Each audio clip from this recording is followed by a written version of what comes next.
something and if he can do better this time. We'll see, Johan. If this was one of those singing competitions, I feel like we would both be the judge that lets everyone through. But maybe you more so, right? A little bit more. Either way, we are now loaded in, and in the top left-hand side, it is the GOAT. It is Serral for End.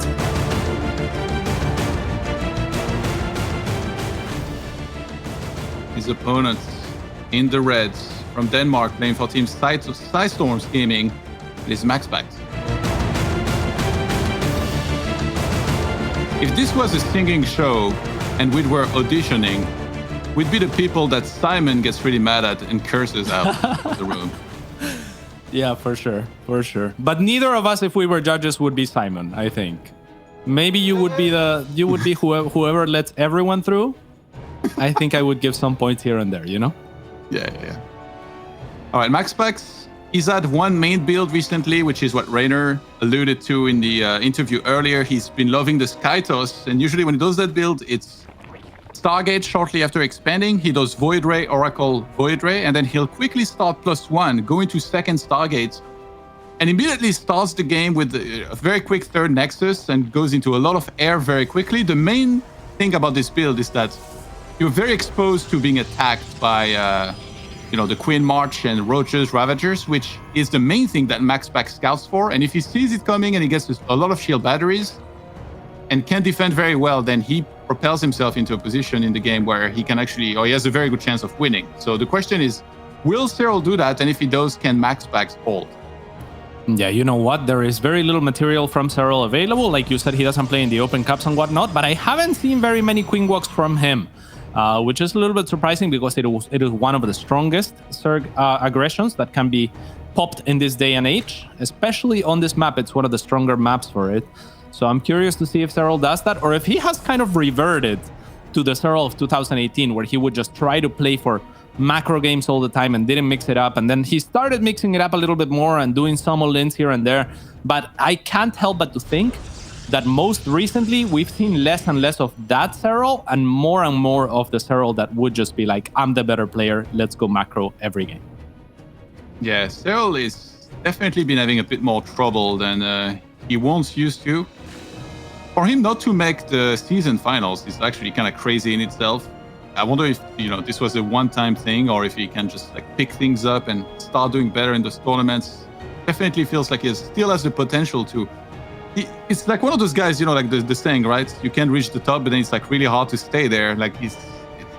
We've seen that many times in the past, where a player is on top of the world, is doing really well in every tournament, he's winning world championships, and then suddenly it starts becoming a little bit harder. Everybody's catching up, everybody's practicing tons, and you struggle to still be the top guy in the region.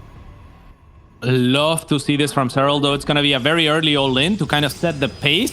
MaxPax will actually maybe spot it. If he can get a probe in time there to block, that would be amazing. It's going to be very close, but the drone drill will actually prevent the first pylon from going down. The Adepts actually not focusing as well as they could, and that's because MaxPax's probe drilling himself will save one of the Adepts by tucking him in between the probes. Little surface area, and now with the Void Race, he might be able to hold.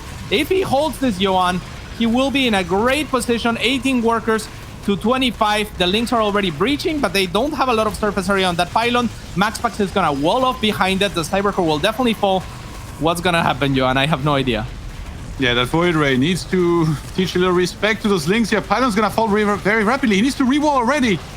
MaxPax actually cancelled Warp Gate. Yeah, I think he realized very quickly that there's no way that was gonna finish on the top part. It's not filled near the minerals. Links are gonna start getting through, and this might be a disaster here. Serral is already droning up behind this, and the expansion has been bridged. Yeah, here comes the Oracle, and it will be able to clean up. Serral might do well to retreat and then come back after the Oracle has spent most of his energy. There is no units in production aside from another Oracle. The gateways are not being utilized from MaxPax, and that is the right call as they are about to be depowered. The Oracle will now run out of energy, and with that, Serral will have free reign until this next Oracle pops in. This is not looking too good for the Dane. Yeah, honestly, I expected Serral to maybe do the opposite and then just drone up like crazy and be like, okay, you want to open Stargate every game, I'm going to get a ton of drones and explain you why you should never try this against me. But instead, goes the exact opposite route. A drone and Zergling attack finds a lot of worker kills, and now already being on triple hatchery, Serral is already up to 36 workers against 15. numbers still going down right now, and he's droning up as much as he ever wanted to, and he just has to get a bunch of queens, and he's going to be safe defensively in synergy with the spores.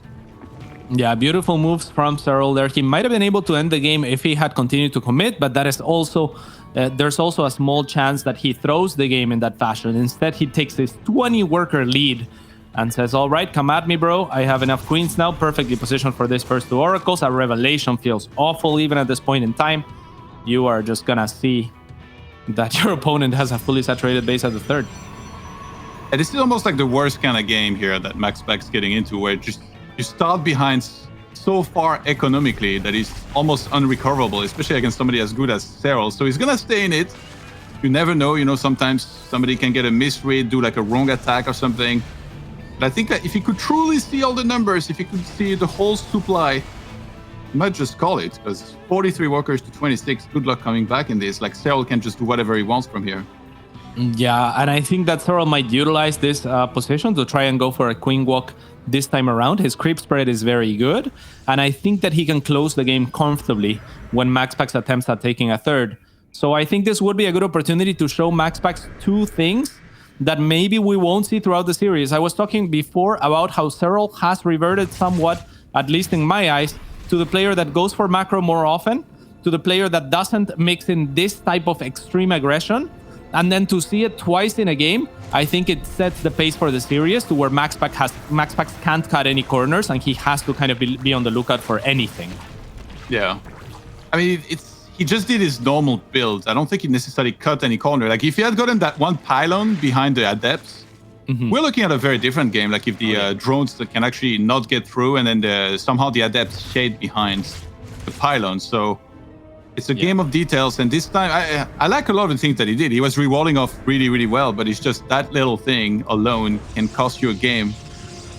Yeah, it was extremely close of a defense. And like you said, I mean, MaxPax almost looked like he was poking out to look for to look for whatever with those adepts, and saw the Zerglings just a little bit too late to where he couldn't pull the probe to rewall. And I mean, he was like 1 second away from dropping that pylon. And like you said, we would have had a completely different game if that pylon goes down. But as it stands, it's gonna be Serral crushing through with the follow-up Roach, Queen all in, and yeah, this is unstoppable. Yeah, still showing up very prepared here against this target style of MaxPax. Only 4 queens. I said this is unstoppable, Johan, but it might be stoppable. I think he'll still take too much damage to the ground, but I think that the Void Rays plus the Oracles might be able to hold off the queens here. You think? Yeah, but he did, Yeah. Look at his supply, my dude. Look at this supply, my dude. Oh, the Bile lands too.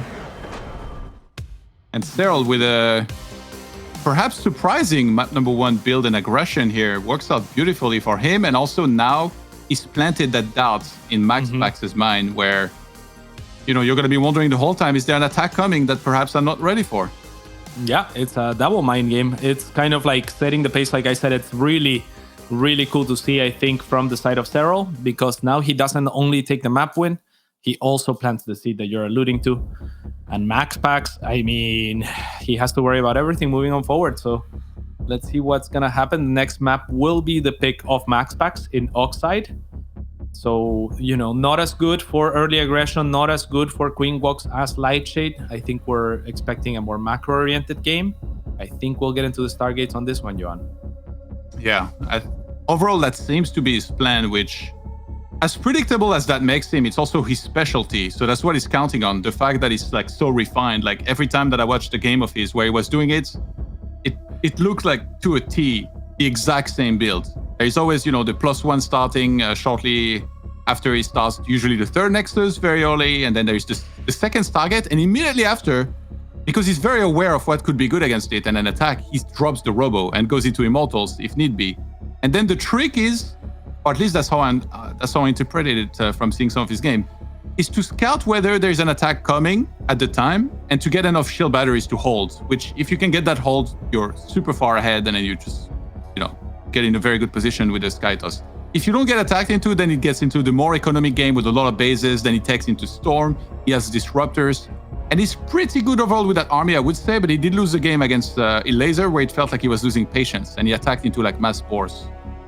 Yeah, I actually was watching a game that he won against the Laser in the Open Cup yesterday with, so maybe he's fine-tuned some things.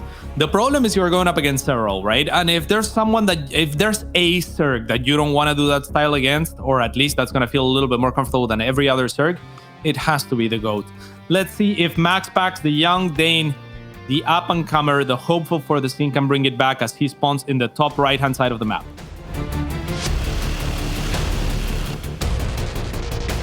His opponent in the blue from Finland, playing for Team NC Sports, it's Serral.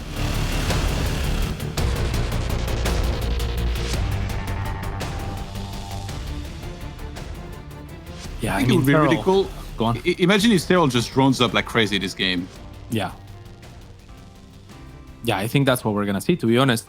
I think the map lends itself for it. Serral already sending the drone to the third to make sure that he can take it. And yeah, I mean, he made his reputation off of macro in a time where I guess Zerg versus Protoss was kind of Zerg favored by most people's standards. But even past that time, and all the times where, you know, Europeans even wouldn't want to play against the likes of Neeb in that late game, it was always Serral that would be like, yeah, I can do it though. And he would. So, you know, MaxPax is going to have to really, really turn up his game. I think that the late game is where he feels most comfortable, but I'm not sure that he stacks up well against the GOAT. Yeah, or against Zerg in general. Like last DreamHack, during DreamHack Summer, he, in that exact round, met Serral, lost 0-3, went to the lower bracket. He beat T-Drogo, but then he lost to a Laser. So I think Zerg is maybe the one matchup where he's been struggling a little more, but he's clearly improved. He just beat a Laser yesterday in the Open Cup, made it all the way to the finals before being stopped by the gatekeeper himself. Those games, they were actually pretty sick. Nice. Very, very cool. The gatekeeper, of course, has his own TVP to worry about later against Showtime. That should be a banger itself.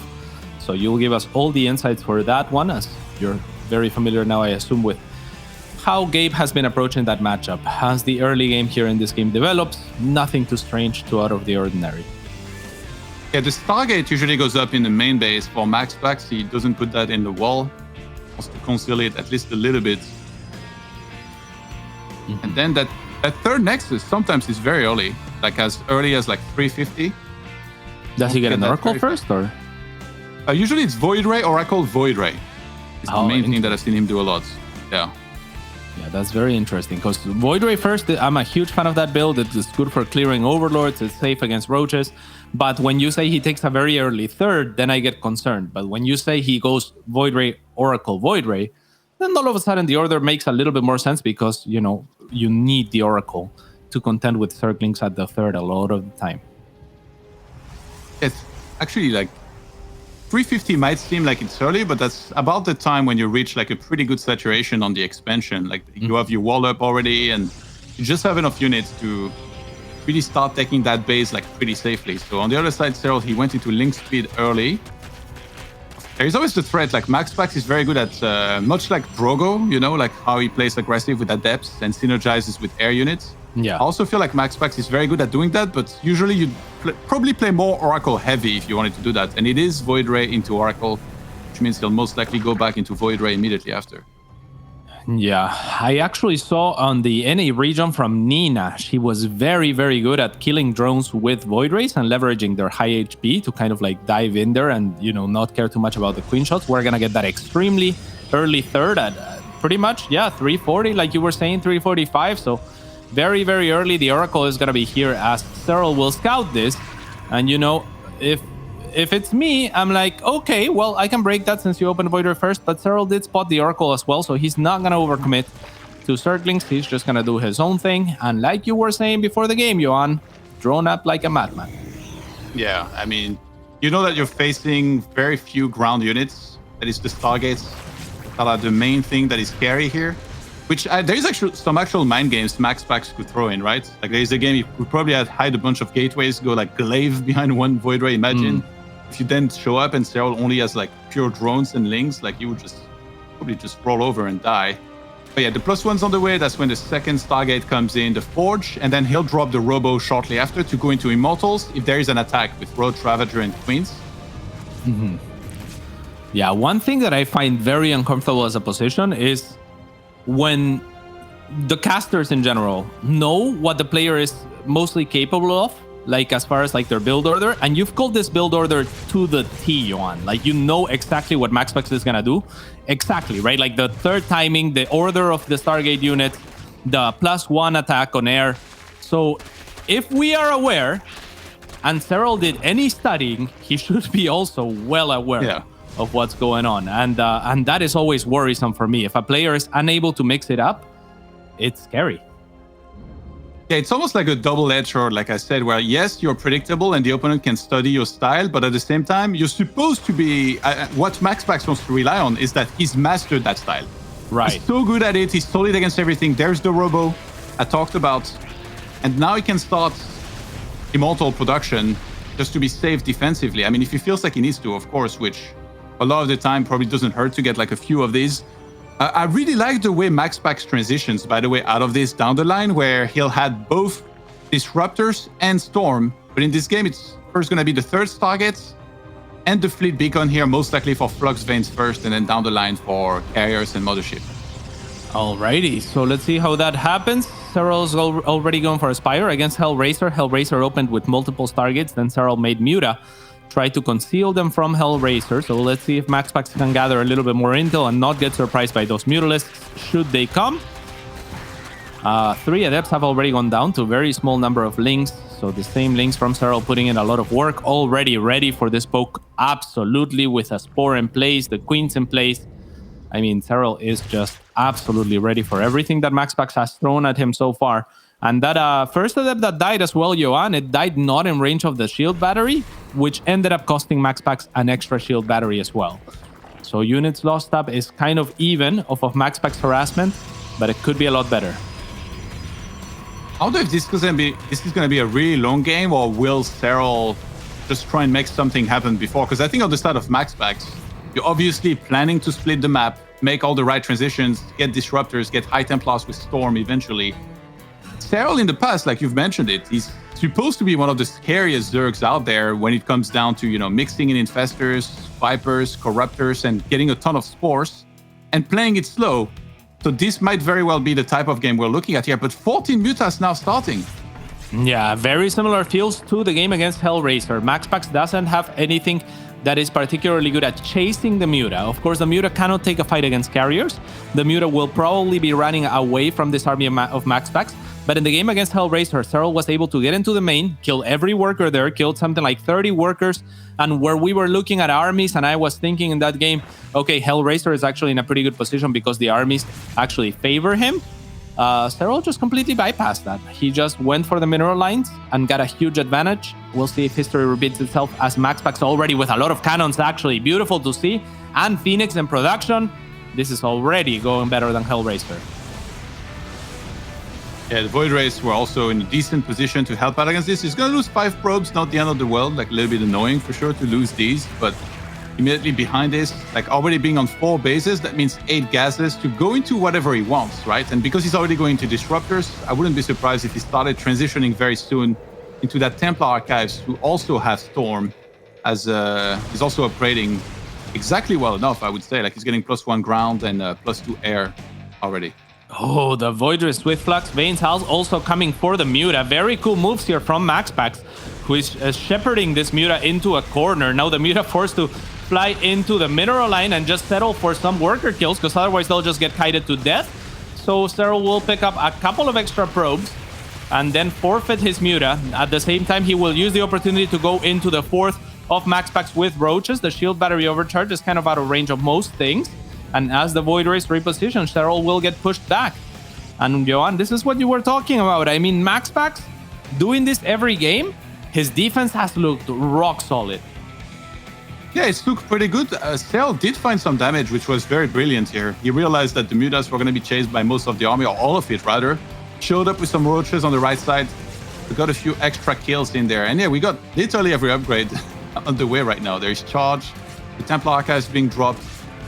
Serral really has all of his options open, and he's adding 13 more drones. Goodness. I guess he's going to start spamming some of these spores that he's going to need to move forward and also be set defensively with. Yeah, I don't mind this one bit for Serral. Of course, if MaxPax attacks right now, that could come to bite him. But MaxPax, I think, it doesn't intend to attack. And this is the right read from Serral. This Raptor is a little bit crazy.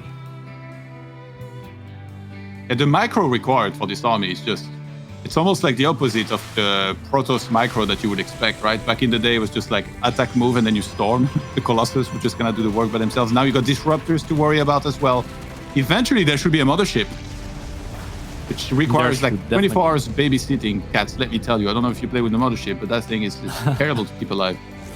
It is difficult to keep alive, and yeah, you know, it is the first priority target every time, because if you don't kill it, then all of the Protoss army is invisible, but also near invincible, actually, as the air army of Serral is going to be zoning off.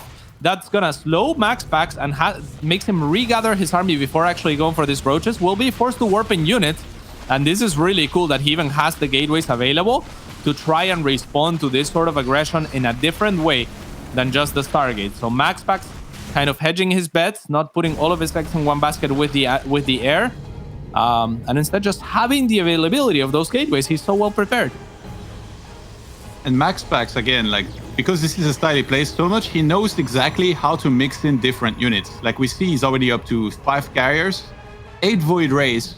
He gets to choose exactly what he wants to mix in. And it's actually a little bit hard for Serral to see, because he also would like to react accordingly, I'm sure, even though like for him, it's straightforward. It's like a lot of Corruptors, a lot of Vipers for the abductions, maybe Parasitic Bomb as well. Queen count seems maybe a little high. I mean, you can never have enough queens, perhaps, but 16 of them here, that's a lot of supply taken by those. Yeah, for sure, which means that these Corruptors are going to be working overtime and are going to have to be transfused to be really effective, because as soon as you start losing a couple of those, that gets dangerous. Parasitic Bomb being looked for? No, instead it's going to be the Abduct onto a single Void Ray that offers itself a feedback in return, but it will not be enough to kill any Vipers at this point. Just to zone them off, as feedback does have that extra range. Yeah, the last unit that you'll mix in here as the Protoss is like some Tempest to be able to kind of siege forward with those spores. We're up to 30 spores. In one of the MaxPax versus Laser games yesterday on Lightshade, we went up to 74 spores, cats. Jeez.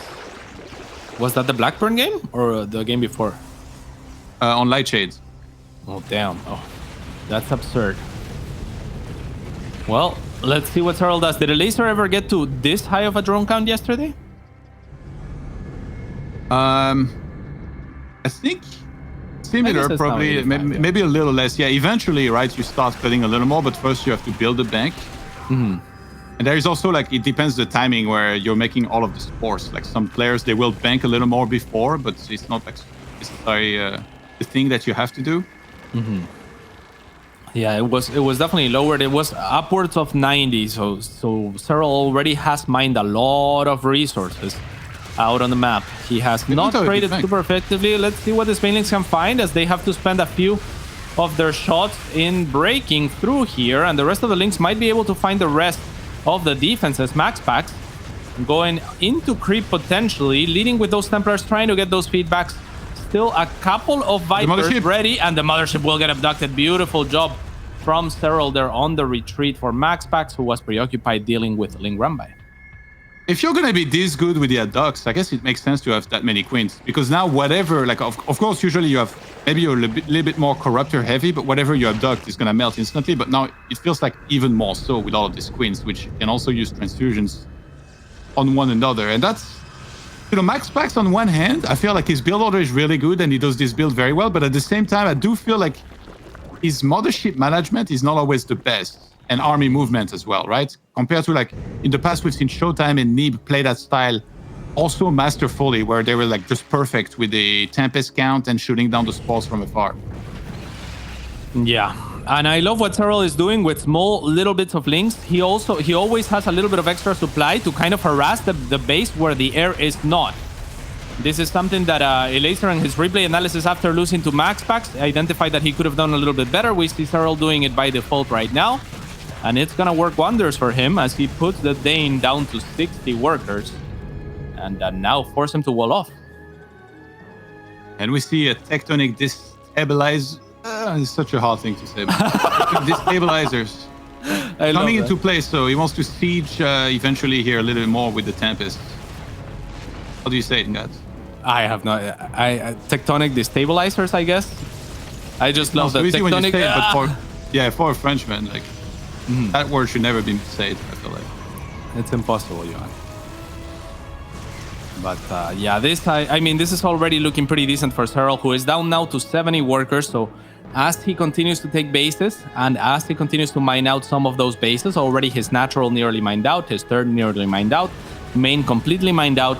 He is also lowering the drone count. He has already mined a lot with those drones, and he's doing it in a very organic way, right? Just adding static defense, making sure Rambites are not going to be very effective, and making more space for his army supply. This is just beautifully done from Serral so far. Yeah, being able to kill 40 probes in a game like this against a guy whose specialty is to do this specific build and style is pretty impressive. This means that actually we're only on 3 pulse targets still. Like, this is probably a moment where you'd love to be on at least, 5, 6, because that's the main thing that he's getting. He surely has enough gateways already. So Serral keeps on finding damage while safely securing his entire half of the map. And now the top left-hand side, like there's going to be creep actually denying that Nexus from going down, which MaxPax has already queued. Yeah, this is a large map, not too many bases, however, so the expansion on the top left-hand side is going to be pivotal for MaxPax to secure. So he's doing well to play on this side of the map, but I got a feeling as soon as he starts playing a little bit more on this side of the map, the right-hand side is where Serral is going to look to apply pressure. Already see something moving there. It looks like a single Ultralisk is going to be tasked with the impossible task, perhaps, to clear all the static defense. But if he gets some links behind him, all of a sudden he can become a tank, and the static defense will go down quickly. Yeah, MaxPax used some of the probes that he lost to actually take the opportunity and not remake them, and instead just kind of max out on army. So his army supply is 141 to 130. Let's see those abductions here. Some feedbacks actually go down. Very nice reflex here by MaxPax, who is playing Oracle less for some reason. It feels like he should definitely get 1 or 2 Oracles on the map to tag his Broodlords. Completely agree. They are the perfect pairing for those Tempests, so that they can do their maximum range attack. 2 High Templars remaining on the side of MaxPax tucked in the back. Serral might be confused. MaxPax did a very good job of hiding those 2 High Templars. So if Serral ever thinks this is the time to pounce because I just killed all your Templars, that could get dangerous. However, Serral probably not yet looking for that, as he still has a lot of Queens and maybe even more drones to cycle as he continues to mine his side of the map. He could go to the reverse Fist of Neeb and show us the Fist of Serral. That would be cool. Just have completely maxed out. Yeah, MaxPax actually went into Gravitic Boosters. But he wants to rely a lot more on Observers being fast. Yeah, finally an Oracle starts, but he's Abducts finding a lot of kills here. MaxPax, it's really hard for him with the lack of mobility of High Templars to actually land the most effective feedbacks that he needs. And that base on the top left just feels like it's never going to be taken in this game. It's going to be so hard for MaxPax to actually take that. He would have to sit up there, but then his right-hand side base would be exposed. Yeah, that's exactly what I was thinking. And I was thinking maybe MaxPax should look to saturate that right-hand side base a little bit faster if he wants to play this style. Like if he transferred all of the probes earlier from that third base, which is a lot safer, a lot easier to mine, to his right-hand side base, then he could do the thing where he mines it, then contests the top left. But because he hasn't even been mining the minerals there, it's going to be very, very difficult to go and take the top left-hand side base, because whenever he does, this is going to happen only tenfold. And yeah, Serral already looking to clear some defenses here. MaxPax sending just a few units. It looks like just a couple of Void Rays to deal with the Ultralisk. Should be more than enough to push that back. MaxPax is doing this right, like he's going left, going right. He's trying to use his superior mobility, but there's so many spores everywhere that it would take him forever to actually clear out enough of them that he can make an impact with an attack. So it's very tricky for him to deal with this better than he already is. There it is, the Dark Shrine. By the way, MaxPax, I absolutely love that he's a Dark Shrine guy. Like yesterday against Zero Marine, in every single game there was a Dark Shrine at some point or another. He usually goes Shadow Stride and starts mixing in Dark Templars very often. In this game, that could be one of the things that, might end up allowing him to do some damage as well. Yes, indeed. I love that he's also clearing the creep with a single Void Ray and an Observer, not really committing too much. A Carrier will get shoved off. Void Ray actually will also get pulled, and this Void Ray will suicide. He's like, that was my friend. How could you? How could? Yeah, these upgrades, literally every single upgrade in the game is going to be researched. I feel like this game, like now the +3 air weapon on the way, plasma shields also being researched. Why is he getting blink? I guess sometimes you want to reforce with some stalkers, like if you have already cleared out a lot of the opponent's army. Serral's being so patient, and MaxPax feels like he's the one losing patience in this game, just going too far forward, close to creep and spores, and getting abducted into his army. Yeah, and to your point, if we look at the resources lost tab, a little bit over 5,000 resource difference there already from Serral, where this game started, with a slight lead on that regard for MaxPax. So not looking too good, considering that Serral has also mined most of the map, and he will have the ability to contest this top left-hand side base, or the last remaining base for MaxPax at some given point in time. Almost mined out of every other base, so it's getting a little bit dangerous. You know, I almost asked you to guess how many spores we're going to have this game earlier, but I didn't. I feel like it would be a long shot to get it perfectly right. But yeah, right now we have 43 spores out on the map, and he's lost 19 already. So we're not too far off from the 74 that we saw up at one time during the MaxPax versus the Laser game yesterday in the Open Cup. Yeah, and I mean, Serral droned up so heavily early on that this port transition has just been amazing for him. The Oracle that you were calling for is finally been doing a little bit more work for MaxPax and those Tempests. Unfortunately for him, he doesn't have very many Tempests. Beautiful moves from Serral to be further annoying. It's going to force MaxPax to finish those cannons before taking the Nexus, which is going to further delay him. MaxPax does have a little bit of a bank, Johan, but Serral's bank is even bigger. This game is almost like Serral saying to MaxPax, don't go for that style against me. Like you have no chance of pulling this off.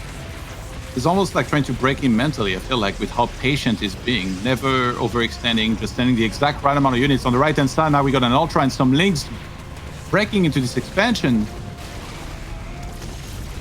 Yeah, and that is exactly the scary thing for me, is how these players stack up against each other, right? Like sometimes you just have no option. If your style, what you feel strongest is this Stargate style, I mean, the worst possible opponent for you is going to be Serral. We saw something similar with Scarlet versus Neeb, where Scarlet, the last person that she wants to play in North America is Neeb and not Estrella.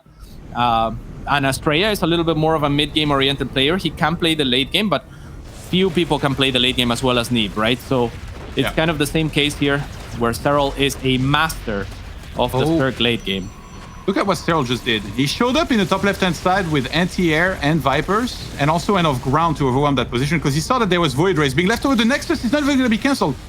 This should have triggered an attack on the other side by MaxPax, but Serral, knowing that, flew from the top left immediately with the Corruptors and Vipers to get back in position in case that were happening. And he knew that those spores would have bought him enough time to get back in position and then get the good fight that he was looking for. So not only did he prevent that base, he's taking it in the top left-hand side while he's doing a run-by with Links and this one Ultra. Serral in absolute control here in this game right now. Absolute control. And I mean, when he takes that base, he's going to force the aggression onto it. If he can get his spores there, then MaxPax will be forced to go for that base. If we look at the bottom right-hand side base, a lot less minerals. It's starting to get mined out on the low minerals. So Serral can soon forfeit the bottom right-hand side of the map. Whereas MaxPax doesn't have that luxury because he mined his base on the right-hand side that's still being threatened last. So still plenty of resources there. A very difficult base to kind of abandon. But how do you defend two bases that are as far away as possible from each other? Yeah, it's really the hard part against this. If he had been able to fortify them at some point, but now he doesn't even really have the economy for that anymore, even though there's still quite a bit of gas left over for MaxPax. That bank of Serral, goodness, he can probably start making more stylic defense and replace that with more units. The ducks here going off as some Void Rays are going to go down. He hasn't even used the Infestus yet, has he? He used one for a Neuroparasite on Archon. He's been using a little bit of fungal growth here and there, just to zone off the High Templars, but he hasn't committed to the let's go with all the Infestors burrowed and you know, Neuroparasite everything. That will be the final fight almost for sure. Yeah. But for now, he's just happy shoving off units wherever he can. Not that many spores actually left over in this area. MaxPax has done a good job kind of breaking that position by killing a lot of them with Tempest from afar. This might be the opportunity here. There is only 6 spores left in that location here. Yeah, he only has 33 workers as well. Yeah. So his army is definitely massive. We're seeing a Fist of Need type scenario, but Serral has done a wonderful job himself of lowering his drone count to match, right? So he's always a little bit behind in army supply, but he has all the spores to rely on. And yeah, I mean, MaxPax, at some point, Johan, he's going to have to go for it and hope to get an overwhelming, crushing defeat onto Serral's army. Is it going to be possible? I'm not sure. And even if it was possible, I'm pretty sure Serral has a big max-in of whatever he wants in his band. Ooh. A Void Race in the center, engaging on their own. They were chasing a high Ultralisk. Yeah, that top left-hand side base, I cannot believe that Serral is not only retaking that, but he's actually got almost no minerals left on his side of the map. He's mined out everything. So now he's going to long-distance mine from up there. Yeah, that's the beauty. That's the beauty of his pre-planning there, is that now he doesn't have to worry about anywhere else on the map. He can start focusing completely on that top left-hand side. I would not hate to see a spore migration even and just open things up a little bit in the middle or elsewhere, because that base is going to become the most contested area ever. Yeah, Duck potential is there. A Fungal's going to land on some of these High Templars. Queen's trying to get on top of them and snipe them. The Broodlords actually will get 2 High Templar kills here. This is a big deal because MaxPax doesn't have that big a bank in gas. Mm-hmm. And the Dark Shrine, by the way, he completely forgot about it. He could have sent some DT in top left to slice down those drones. MaxPax going for it. He sees that there is barely any spore left. Forces Serral to move down a lot of the spores that he had up there, but even in that location here, there's not that many of them. You might actually go for it here. 2 Stalkers against an Ultra. I mean, I'm not sure if that was the right warp in from MaxPax. Maybe just thought something's poking, I'm just gonna warp in Stalkers. But yeah, I mean, Serral nearly out of energy out on those Infestors. So if MaxPax is gonna have an opening right now, it's a pretty decent time. He has a bigger army supply. Serral does have 6 Ultralisks, which is, you know, it's gonna be good for the Templars, but that's about it. MaxPax doing a very methodical job of pushing with the Tempests and finally going after one of the important quote-unquote bases for Serral. But like we said before, Johan, even though this is the last mining base on his side of the map, on Serral's side of the map, it's still not mining that much, right? Like, Serral has squeezed a lot of juice out of this one, whereas MaxPax has not done the same on his right-hand side base, and his top left-hand side base is no longer his. Yeah, MaxPax now only has to manage his army 24/7. There's nothing else to do. There is no re-expanding happening. There is no actual macro. He's already maxed out, so he just needs to control his army as close to perfection as possible. Try to keep the mothership behind. That mothership, woof! I can already see it fall here. The minus 400 can happen so quick, Cats. And yeah, he needs to keep that a little bit further back, I feel like. Like, you know, mothership always is pushing out of where the other units are and finds itself at the front. That's the disaster scenario you really don't want to see happen here. Completely agreed, Letod. It's very, very difficult for MaxPax. He has been hesitant to move towards that left-hand side of the map, towards the top left-hand side. I think that is maybe where he should be contesting, because even if you come close or you kill all of Serral's army here, then you still probably lose to the Remax. I mean, 11,000 minerals in the bank for Serral. I understand why MaxPax has been hanging around here. He committed a lot of static defense in that middle area, but I mean, it's difficult to see a win condition from this angle here. I mean, his army is scary. That's his army. That's the win condition. Like, taking a fight. There's only 17 spores left. He's really wore this number down so well. MaxPax has killed 61 spores this game, and the fact that Serral has Ultras, I feel like he should sacrifice them on the other side of the map. They're not going to do much in this fight. They can come in and like start hurting those High Templars, but by this time, usually they will already have stormed and feedbacked whatever they need to use that on. Yeah, Serral can always send the Ultras in first and see if he can zone those off. Let's see if MaxPax manages to hide some, though, like he was trying to do earlier. If he can hide some High Templars in the back, then maybe he can come and flank after the Ultras are kind of running past and whatnot. That would be really cool. But yeah, I think you're right. I think if he's gonna have an opening, it's now that Serral has so many Ultras. Serral's going for it. The High Templars in the front will only get a couple of storms, not on the main army. And now with this, I would love to see the Ultras, like you just said, sacrificed, but huge parasitic bombs. All of the army of MaxPax is extremely hurt right now. Let's look at the production tab as well, as that is going to be important as soon as this fight continues to go. 5 Corruptors on the way for Serral. He's willing to make a lot more than that. I think Serral's going to go for it now. The army is as weakened as it can be. He will not let the shields regenerate, and I think a second wave may not even be necessary, Johan. Yeah, that was so smart by Serral. He came in with the Ultras, he killed all of the High Templars before the fight actually properly began. Now he moves in with the Corruptors, clears out this army, and tells to MaxPax, don't you ever go for the Golden Armada against me. Yeah, and MaxPax is going to be like, well, that's kind of my thing, so, you know, what do you do now, Johan? you're 2 games down, and Serral just told you, don't you ever do this? But it's like, I mean, can he do something else? I hope so. Yeah.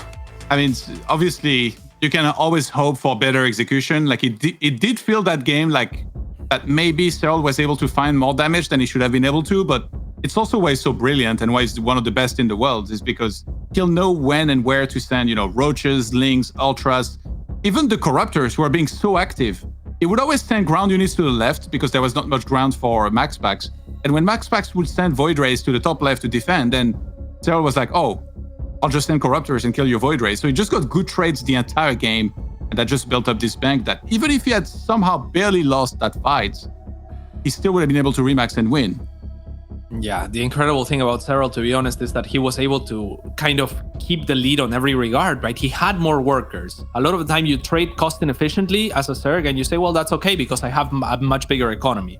Serral had a much bigger economy, but like I said, he never had to even use his bank. I mean, he could have beat 2 MaxPax in this game, Johan. Like in a row, you know, not at the same Yeah, not at once. Not at once. Yeah. Yeah. It reminds me of, you know, the last McGregor fight. There was like a backup fighter in case one of them pulled out, and he said, put them in there at the same time. Really? and then there was he tweeted something like that. And then there was a meme that came up after he lost the fight. And that just showed him having been defeated. That said, all right, as per your request, here comes the second fighter of the night. Yeah, you need to be careful with those statements sometimes. For sure. All right, well, I don't know how to feel about this one. I think that the main thing for MaxPax, maybe if he could have mined out his right-hand side base a little bit sooner, then maybe he could have focused all of his efforts to take the top left. But even then, he was trading worse than Serral, right? So he has to do that and more in order to defeat the GOAT. Let's see if he's able to. But first, introductions in the top left, right? Oh my God! In the top right-hand side of the map for Ents, it is the GOAT. It is Serral.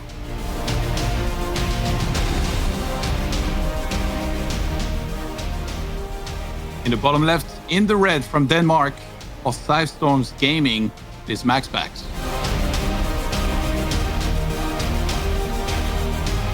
I'm calling it. He's going to do the same build, man. Yeah, I got that feeling as well. He didn't probe scout this time, so Serral will be allowed to take his natural expansion. He's actually headed towards the 3rd, then turns around and he's like, oh, cool. I think he was surprised. He's like, really? You're going to let me take this? I'll take it. He'll take it. So MaxPax probably hoping for something like a pull first or something like that for Serral, and then, you know, not setting himself behind. But no, Serral is just comfortable taking the 3rd base, which means he's even more comfortable taking the natural base. And now MaxPax is going to come in with a scout. He's going to see the hatchery. That's all the... Okay, Johan. Can he drop a forge and do this? Is this a fake? If it's a fake, it's brilliant. So far, it's a fake. Yeah, it looks like it is. I feel like Serral nowadays, it would be very hard to pull off a cannon rush against him. You take the brilliantest mind and with the greatest execution. But a nice little fake from MaxPax. Last game, the ending was, by the way, like, it's hard to go over everything that was happening because, you know, there was so much everywhere, but Serral actually sent, like, he realized that in the big fight, the Broodlords would just die very quickly, right, to carriers and stuff and, like, be terrible. So he was actually sending them to eliminate MaxPax. They were, like, breaking out the little outpost with all the shield batteries that was, like, kind of in the center of the map, and they were going to siege the base on the right-hand side after. But the sick move for me was he came in with the air army, so that's what would be getting shot at for a little bit. And he sent the Ultras to clear out the High Templars. So he cleared out all of the High Templars from the grounds. before the fight actually happened. I thought those ultras were going to be bad, right? Because he was facing mass air, but somehow after they cleared out the ground in the High Templars, it was just so easy for the Corruptors to come in and just kill the entire army. Yeah, that's definitely the role of the ultras there. That's why I was hoping that MaxPax would kind of hide some High Templars like to the to the back of his army. That would have been really, really cool. And then flank, because those ultras are still going to be looking for the High Templars, but Overseers will have a little bit of a more difficult time. So MaxPax earlier in the game, he had like some High Templars in the front and some in the back. If he had done that for that last fight, maybe he would have stood a chance to beat the first army of Serral. But then again, he would have had to contend with the second wave, and yeah, it looked pretty impossible. That was just an absolute masterclass from Serral. It just kills so many probes in a situation where it just feels like he wouldn't necessarily be able to get that like a lot of the time. His Mutas, I was a little bit skeptical because, it's kind of a big investment. And then if you get shut down really bad, then you just fall so far behind. But in the first place, he didn't get shut down really bad immediately, right? They found a little bit of damage here and there. And then even when he was clear they were going to die, he still found a few more kills onto those probes, which bought him a lot of time to really like take 5 bases, go up to 10 gases, and then do whatever he wanted after that. And it is, yet again, the exact same build from MaxPax. Void Ray, Oracle will go into the second Void Ray. And the third Nexus, that's usually right about the time it goes down. Yeah, 350 here. Will be a little bit delayed by a few seconds. Yeah, MaxPax does move out with an Adept, but Serral is well aware with his circling, so we'll reposition and patrol somewhere else to the side. MaxPax is not aware of the circling, it seems. So Serral will have the option to scout or check back with that circling later. He is so very good at that. And go on. He should have had more disruptors in his endgame composition. Not necessarily, but I don't mind it. I mean, if you think that your opponent's gonna have a lot of infestors, or if Serral continue to commit to the queens, then disruptors can be pretty nice. It's kind of a flavor, right? Like the most important thing I think are the high Templars, but they kind of do overlap a little bit in role. I think it would have been cool, but yeah, either way is fine, I think. I think maybe, for us, it's very clear to see this stuff because we see everything on the map, not just the supply, but the only base that had a decent amount of minerals and gas left was the one in the top left. So I think MaxPax maybe should have moved there with his army when Serral started taking that base. And then if need be, give up the base on the right-hand side because this one didn't have much resources left. Yeah, and I think if he had done that, maybe he would have had enough resources to like sacrifice more probes and really build up, this 190 army supply. Because I think the highest he got up to was maybe 165, which is still very good. Mm-hmm. Yeah, I completely agree with you, but the problem was no pre-planning on that side because MaxPax mined every other base except for the right-hand side base, which had at some point no workers. So the base was up for a while, but it wasn't saturated. If he had put some more attention into saturating that base earlier, then it's a lot easier to do exactly what you're doing and forfeit that base and just move your entire army to the corner, right? I think that's the move that I would love to see. I think that's an adjustment that he can definitely make. But yeah, unfortunately, because that base was the last one to be saturated, it was also the last one on his side to mine out. So if he wanted to go top left, maybe at the very end, but throughout the game, he would have forfeited a lot of resources. Oh, I talked about this last game. Look at this.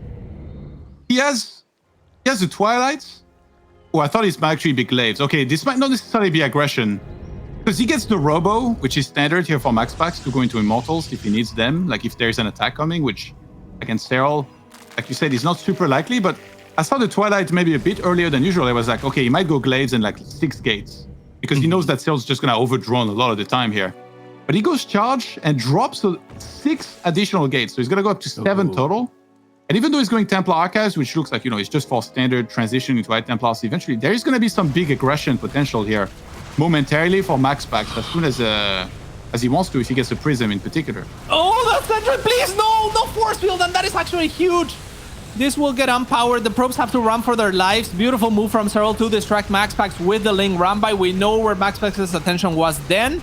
Then Serral wobbles in with a few Banelings, and before the sentry could answer, 11 probes have gone down. Yeah, this is going to be a counter offense nearly all in now after this move, as Serral is up to 88 workers to the 61 of MaxPax, make it nearly 90 now as a few more pop out.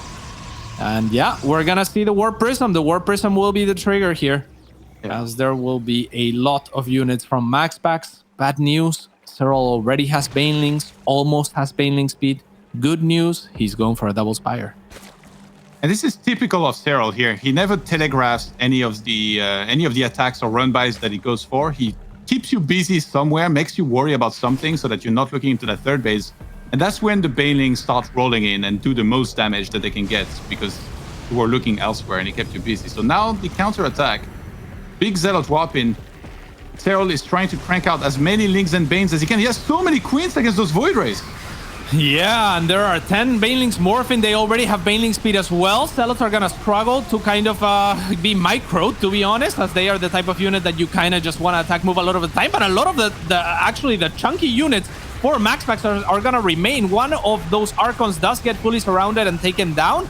MaxPax, he might be doing it, Johan. It's close. GG! Come back. And that was great here. They almost played in his favor that Serral played as aggressive as he did, and I think the big mistake here for Serral was not to send an Overseer in the main base of MaxPax. If he had seen those 7 gateways total, if he had seen the Twilight Council spinning the Templar Archives, he would have known that there was the potential for this, but he was just like, this guy's always going mass here. I'm going to do an early game attack, go into Hive, play really greedy, and beat him again in a longer game. But no, apparently MaxPax can play to his image, and we're going to head to a break. When we come back, the conclusion of this great best of 5 between MaxPax and Serral. We'll see you guys in just a minute.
My name is Kat. I am joined by Todd, and we just witnessed the first loss of Serral in this tournament, I believe. So, pretty cool, pretty cool.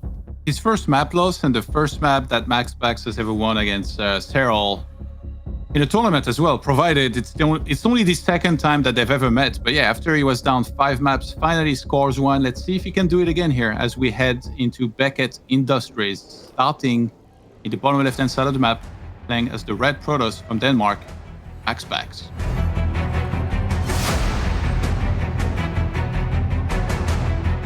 On the top right-hand side, it is the GOAT of GOATs, Serral, for it.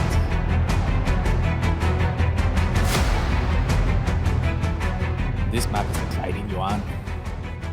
Yeah, this is where things could get really wild, but at the same time, at this point, you kind of know what to expect from MaxPax. It would be so crazy if he actually mixed in some completely different aggression. I would love to see that, actually, right? Because right now he has this image that he's always going air. He finally mixed in some attack, but it felt like he also was kind of forced by the damage that Serral was achieving. But he could do something even wilder. Imagine if he goes 1 Void Ray into 7 gated depths.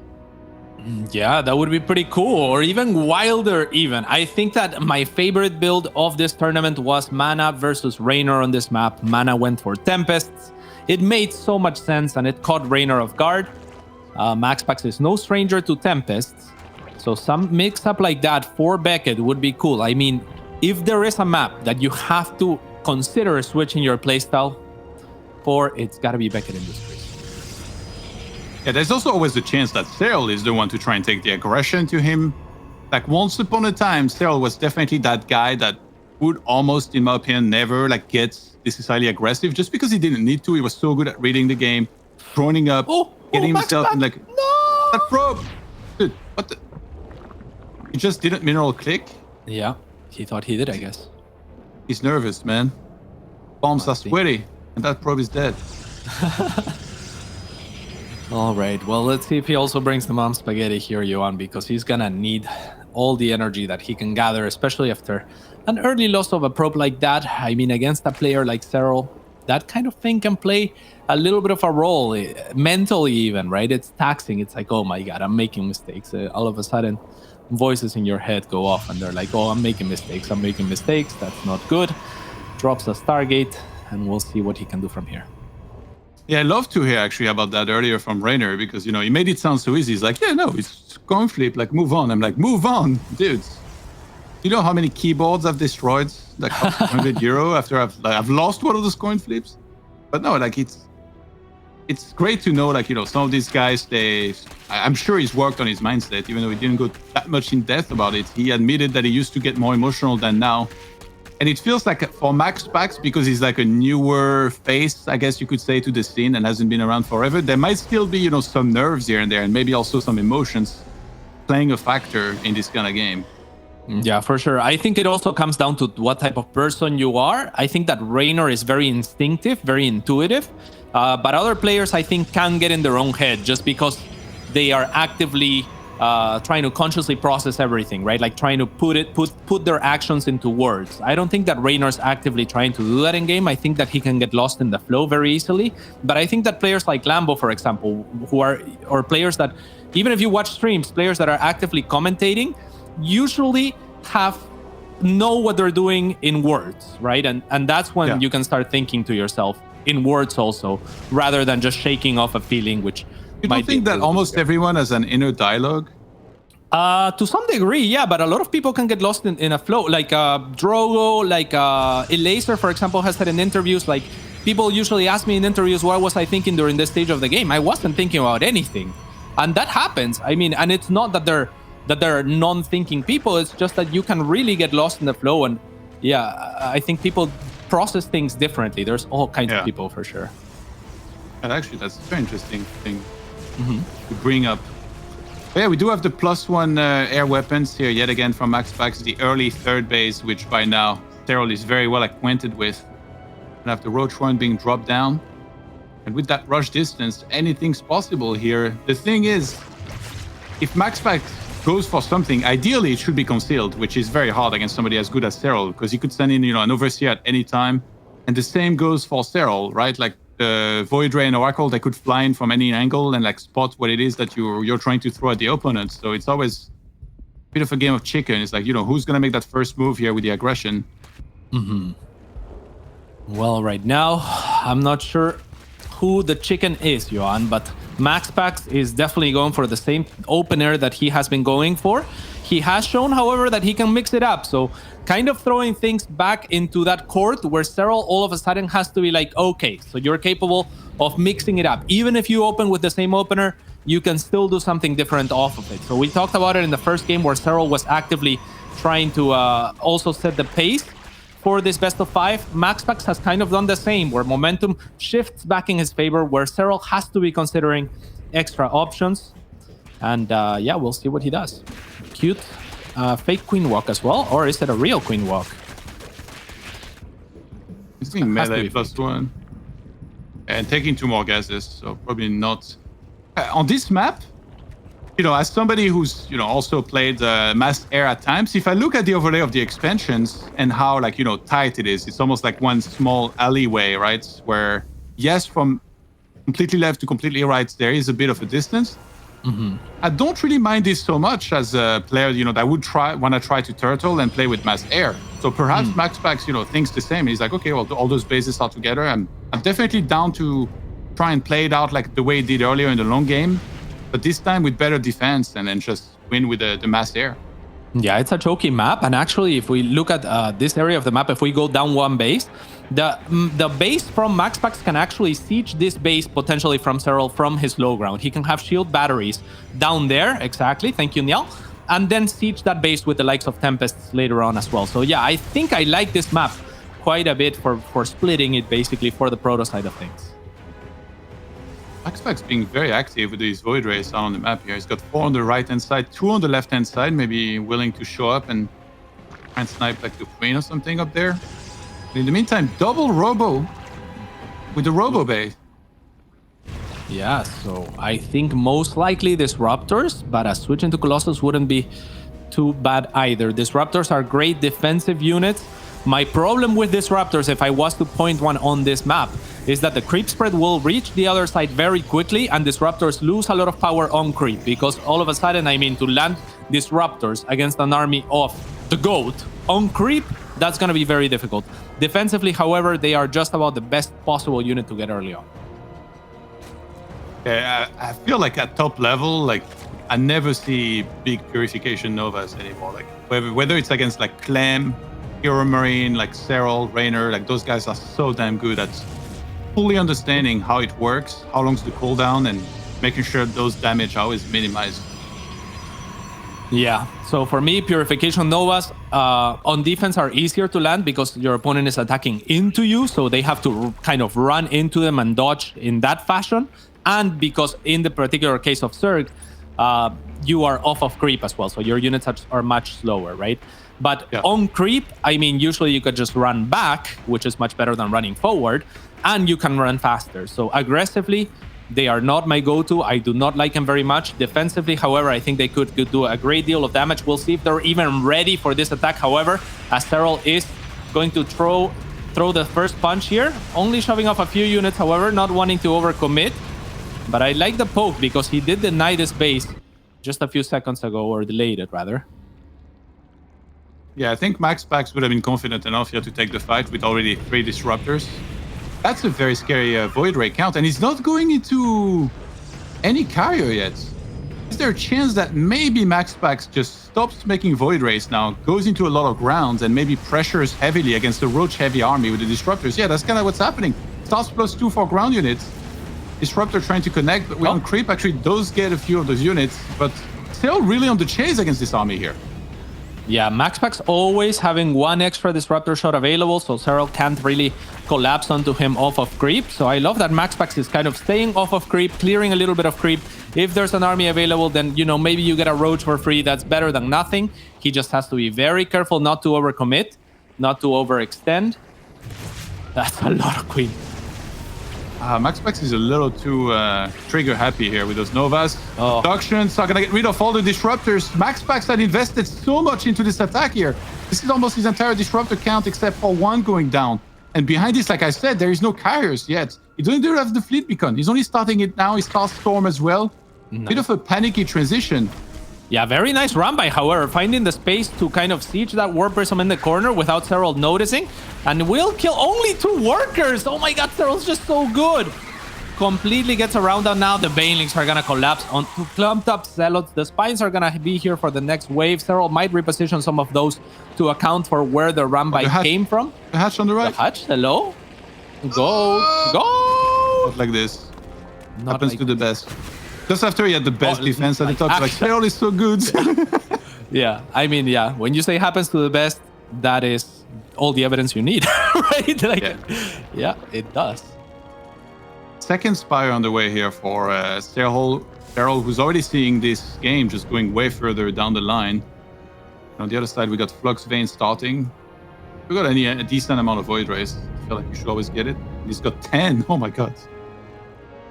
Yeah, and Serral is transitioning into Broodlords, however, as he has noticed that the Stargate transition was later, that there was Disruptors added. He's hoping that more Disruptors were added, probably. Not the case, but a lot of the army is gonna be not in position for MaxPax. Actually, this Broodlords mostly undefended at the moment. Now here come the Queens. Yeah. But those Void Rays could still blast some of those. I think Serral's gonna go for it this game. He's not gonna wait. He's confident enough. He's already maxed out and building a bank. If he just moves the spores forward, he can already siege that base himself and kind of flip the script here on MaxPax. He might just have to try to do that, as the Broodlords are going to poke forward one more time. The Queen's now off of creep, so Disruptors would come in handy, as they cannot no longer split or run away if they are off of creep. So they'll reposition back into creep. This pros will be evacuated, as MaxPax is more worried about defending against the Corruptors here. The Disruptor is just moving on forward. It could get abducted, but into nothing, unfortunately, for Serral. But Serral's going to be pretty happy just taking the bottom right-hand side of the map.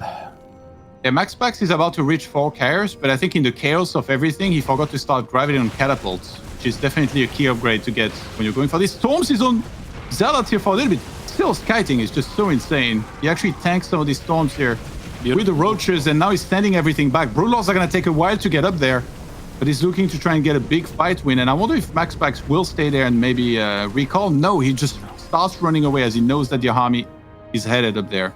Exactly. He knows that the Broodlords are heading there. They are slow, but when they get there, he would be in trouble. So this was a beautiful play, including the recall from MaxPax to identify what was going on. No, not like this. Okay.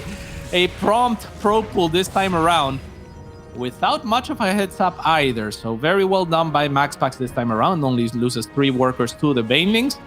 And even though he lost his bottom right-hand side base, he does answer by taking one of Serral's bases in turn and kills a decent number of workers too. So now Serral has consolidated his army. It's all in the same place. Is it going to be enough? MaxPax is maxed. And where's the Dark Shrine in this game? I thought MaxPax was always getting one. Maybe his economy taking a little bit of a hit slowed him down from getting this. He still forgot about gravity on catapult here. He only has Flux Veins so far. He needs to realize that very soon, because that kind of changes everything for his carriers. All right, well, the Void Rays are going to try and engage her until the Queen's a beautiful Disruptor shot. Good Storms, completely ignoring the feedbacks for the time being, as he sees an opening to jump into the Broodlords. The Spores were not even repositioned for this fight, and MaxPax taking a beautiful engagement here to start things off. Does overcharge all of his Void Rays, which could maybe be a little bit of a problem, as the Corruptors might feel empowered to kind of engage after this. But is there enough Corruptors? Serral seems to think that there's enough at least to kill one carrier before backing away, and a small group of Ravager Roach will take down the base of MaxPax yet again. So even though it's a very, very good engagement for MaxPax, he has to make a little bit more happen with this. He's trying to not let his Broodlords escape here, and he's doing such a good job of that, forcing the Corruptors to re-engage all the time. Serral trying to reinforce with as many Corruptors as he can to finally get rid of this air army, but the ground reinforcements also helping out a lot. On the other side, Roach Ravager counter-attacking the Nexus on the left-hand side. They're gonna snipe it before the mothership got out. Oh, wow. And yeah, Serral setting himself a win condition. Should he be able to win this engagement? I don't think that recall is available just yet, as remember, he recalled those Zealots. However, MaxPax does have enough here. He is reinforcing with the Void Rays, which do have the speed upgrade as well, it seems, because they have arrived here pretty promptly. The Broodlords are trying to hide for their lives, but they will be found by the carrier Void Ray. Serral with 12 Corruptors on the way, however, Johan, I think will be able to clear this army, cutting reinforcements while waiting for his own. And things could get dangerous here for the Dane. Yeah, MaxPax losing that left. How is Roger still there? I thought there was one Void Ray dispatch to get rid of them. Corruptors. There's the recall. He finally goes for the recall, but okay, there is no Nexus at the bottom either. Serral has sniped both bases. And he did a wonderful job of that with just very few Roach Ravager. Johan, you asked where is the Dark Shrine? Imagine if MaxPax had dropped a Dark Shrine. I mean, it was like a handful, less than 10, I think, Roach Ravager that killed both of those bases, and that's just Serral being Serral doing Serral things. Actually, like MaxPax spent his economy really well here to get like a somewhat scary army, but big supply lead for Serral, who's got a far better income and bank. All he has to do is delay the fight a little bit, get Broodlords to deal with his Archons on the ground, and he's actually going to deal with the air units very easily with all the Corruptors that he's got. Let's see if he kills his Extractor here with the Vipers. Let's see if he's able to. I mean, MaxPax still has a pretty scary force here. Some Spores to defend his base from Serral. MaxPax has not even tried to take his fourth back. He is pretty much all in on this army. He has to kill Serral's army. Serral does have a lot of ground that's looking to potentially deny a fourth that is non-existing. MaxPax should do a little bit better of a job defending the third. Now the Corruptor's trying to get in and snipe one of the carriers. Will be successful. Will cost him 2 Corruptors forever, so not a free exchange. Serral's gonna go back to getting that energy, and that might be the time for MaxPax to continue to pounce further into the map. Perhaps go to that top left-hand side of the map. Instead, he's gonna pull back for a handful of Zerglings, and I'm not sure how much I like that. MaxPax needs to keep some High Templars, by the way, because he morphed so many Archons, but I think he needs Feedback and Storm here with his army. Otherwise, how is he supposed to counter Vipers? They're gonna keep on coming in and abducting whatever they want, killing it very easily. Like, it's not like he has crazy range on his army. It's just the 4 carriers, 1 Void Ray. Oh, sorry, a bunch of Void Ray and 4 carriers. He don't have any Tempest. Yeah, he finally gets to keep some High Templars here in High Templar form. Yeah, which is a good thing, I suppose. He's also looking now to reestablish his fourth, but it's been so long. This gives Serral so much time. Now, Serral is taking that base that can be easily contested, I think, from the air, if MaxPax was aware of it, but he's also managed to break the rocks, and that's going to make it a little bit easier for Serral to maneuver, as he has the ground army to kind of try and make things happen. The Zealots are going to move to try and defend this base at a perfect time for MaxPax, as Serral is going to try to poke at the same time. And MaxPax will be given a heads up that those rocks were taken down. Unfortunately, the Zealots don't chase far enough to know that the base has also been taken. He is now headed towards the top left-hand side. He does have those Templars ready. He has a very good number of Archons to deal with Corruptors. MaxPax actually is aware of that base. The Templars are looking to zone off here as there are no Ultras in play. He will net himself another base from Serral, so 2 go down at the same time. And things will be reset, Johan. 4 base to 4 base once the base from MaxPax comes up, if it comes up. This game is getting crazy because they're both on such low econ and really trying to kill each other's base here. At the bottom, Serral going for another attack, catching some of the carriers in the center. The High Templars were not in position. Very good abducts here from Serral. Yeah, beautiful angling as well, knowing where the units are going to be traveling, knowing that the High Templars are going to be, you know, like passing that corner slowly, using the air area there, the extra air that he has to work with. And now the Infestors moving forward. A couple of them will take a little bit too much damage. Great Storm to start things off from MaxPax to all of the Broodlords and a lot of the Corruptors, but unfortunately all of the Templar have now fallen. Is this enough from MaxPax? This is it. It's now or never for the Dane. It doesn't look like it's gonna be enough, Johan, as the Corruptors are just cleaning everything. The Voiders are all gone, and these carriers will just fall one by one. The Dane is forced to tap out, and the King of Kings has done it yet again, 3-1.